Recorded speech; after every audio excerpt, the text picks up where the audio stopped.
पूरे देश के अंदर भारतीय जनता पार्टी की केंद्र की सरकार ने ये 3 काले विधायक किसानों के लाकर क्या हालत देश में बना रखी है, आपसे छाने नहीं।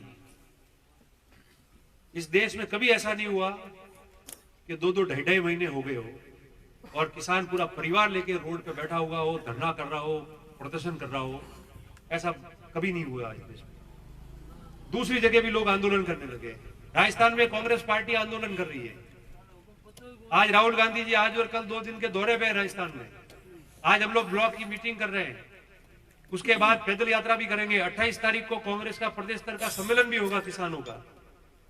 मेरा सवाल जालोर जिले के किसानों के उन संगठनों से है जो छोटी मोटी बात होती तो भी ज्ञापन देने जाते, सांचौर से लेके आओर तक।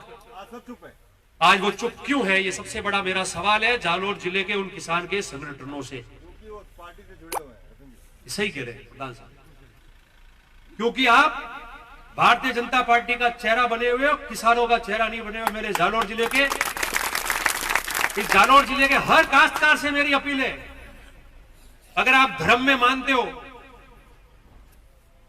अगर आप अपने देवताओं में मानते हो, अगर आप इंसानियत में मानते हो, आप किसानों में मानते हो, किसान हित में मानते हो और आप सच्चे व्यक्ति हो, तो जालोर जिले के हर किसान से मैं निवेदन करता हूं कि आप प्रश्न पूछो किसान संगठन के लोगों को कि आप किसान संगठन बनाते हो, जब आपको कोई ज्ञापन देना है, जब हमारी भीड़ करते हो, जब आपको भीनमाल से लेकर रानीवाड़ा से लेकर जालोर में धरना करना होता है तो हम किसानों को बुला के भीड़ करते हो।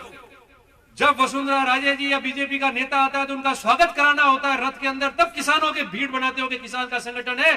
तो आज किसान मर रहा है, तब वो किसान संगठन कहां है? ये भारतीय जनता पार्टी से संबंध रखने वाले वो किसान संगठनों से मैं पूछना चाहता हूं, आपका ईमान ये है, आपका धर्म ये बनता है कि आप ये पूछो कि किसान की आवाज उठाने के लिए आपका संगठन बना है या भारतीय जनता पार्टी जैसा कहवे और जैसा नहीं कहवे उस समय आवाज उठाना या बंद करने के लिए आपका संगठन बना है? ये जालोर जिले के मैं किसान संगठनों से मैं पूछना चाहता हूं। हो सकता है मेरे नाम से सब नाराज होंगे और सारे लोग इस बात से नाराजगी में ये कहेंगे कि कल, पर मैं सोच समझ के बोल रहा हूं, गंभीरता से बोल रहा हूं। ये वीडियो चल रहा है, इसमें बोल रहा हूं।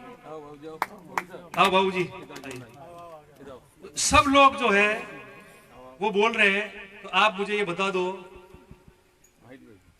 ये हेम जी और ये बैठे हैं, ये याद है वो मंगला जी संसार में नहीं रहे, हमारे खास आदमी थे, खास व्यक्ति थे, मंगला जी संसार में नहीं रहे।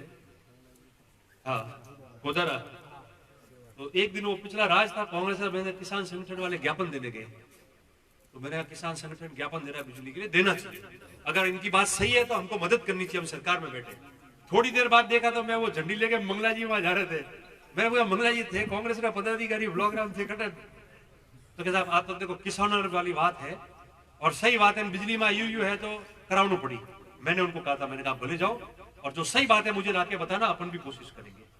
तो ये होता है किसान की बात कि वो कांग्रेस का पदाधिकारी था पर किसानों के आंदोलन में गया कि मुझे बिजली में ये समस्या आ रही है इसलिए हम लोग जा रहे हैं। तो आज मैं ये कहना चाहता हूं कि किसान संगठन जो बने जालोर जिले के, वो भारतीय जनता पार्टी के निजी संगठन नहीं है, वो जालोर के और देश के किसानों के लिए संगठन है। एक किसान संगठन ने आवाज नहीं उठाई कि काला विधेयक क्या है, या तो वो किसान संगठन आके कहते हुए कि ये तीनों कानून सही है तो हम जवाब देते हैं, या वो कहते हुए कि गलत है तो आंदोलन करो, आप नहीं करो तो हमारे साथ जुड़ो, आवाज तो लाओ। नहीं तो मैं आपको कहता हूं आज के बाद ये किसान संगठन के लोग जब भी आवाज उठाएंगे तो मैं सबसे पहले वहां जाके विरोध करूंगा कि आपकी मर्जी होती है जब आप किसानों को लेके आ जाते हो, मगर जब देश में किसान मर रहा है और पूरा देश चक्का जाम में आ गया है तब आप जालोर के किसानों के लिए खड़े नहीं हुए। ये बात हम लोगों को भी मिलकर कहनी पड़ेगी और उन संगठनों में आप लोगों को नहीं जाना पड़ेगा। इसीलिए हम लोग जो है आज आए। बाकी ये और कार्यक्रम भी होंगे, आपको समझना पड़ेगा।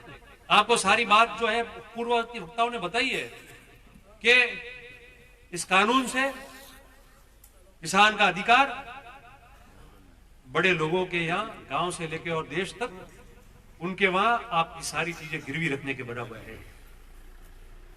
हमारी जेबें खाली रहेगी किसान की, और उनकी मर्जी आएगी वो भरेंगे, और मर्जी आएगी वैसा वो काम करेंगे।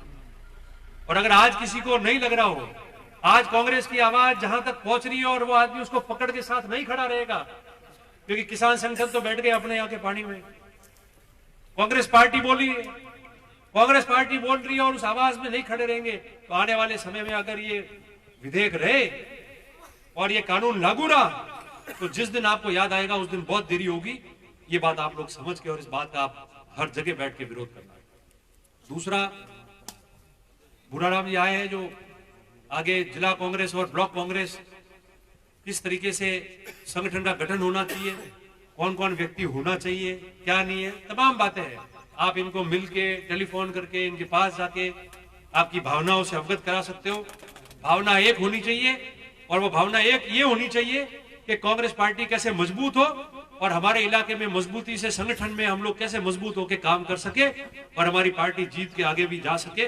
उस भावना से हम लोगों को काम करना है। ऐसी भावना आप लोग इनको दर्शाना, तो निर्णय सही होंगे। बाकी आप तमाम लोग यहाँ हो। सरनाऊ को हमने नई पंचायत समिति बनाई, मैंने पहले ही कहा था, बहुत ऐतिहासिक काम था, बहुत मुश्किल से ये काम होता है। देश आजाद होने के बाद में 60-70 साल में पहली बार ये काम हुआ, और एक पंचायत समिति बनी। कल उप तहसील भी बनेगी, तहसील भी बनेगी, पीएससी की सीएससी भी होगी, नए सब सेंटर भी बनेंगे, पुलिस थाना भी बनेगा।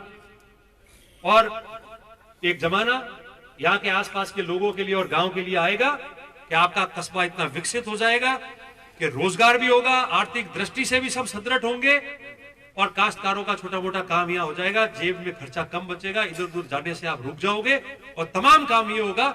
इस पंचायत समिति का आने वाले 5-7 साल बाद में ये नजारा आपके सामने आएगा, और आप लोग याद करोगे कि कहां तो हम साचो रानीवाड़ा जाते थे और कहां आज हमारे यहाँ ये जमाना आ गया।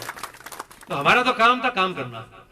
जो काम नहीं करते हैं, जो जातियों के नाम पे झगड़ाते हैं, जातियों के नाम पे बुराई करवाते हैं, हमको गालियां दिलवाते हैं। क्या किया जसवंतपुरा में, आपसे छाना नहीं है। ये सारी बातें जो है ये वो करते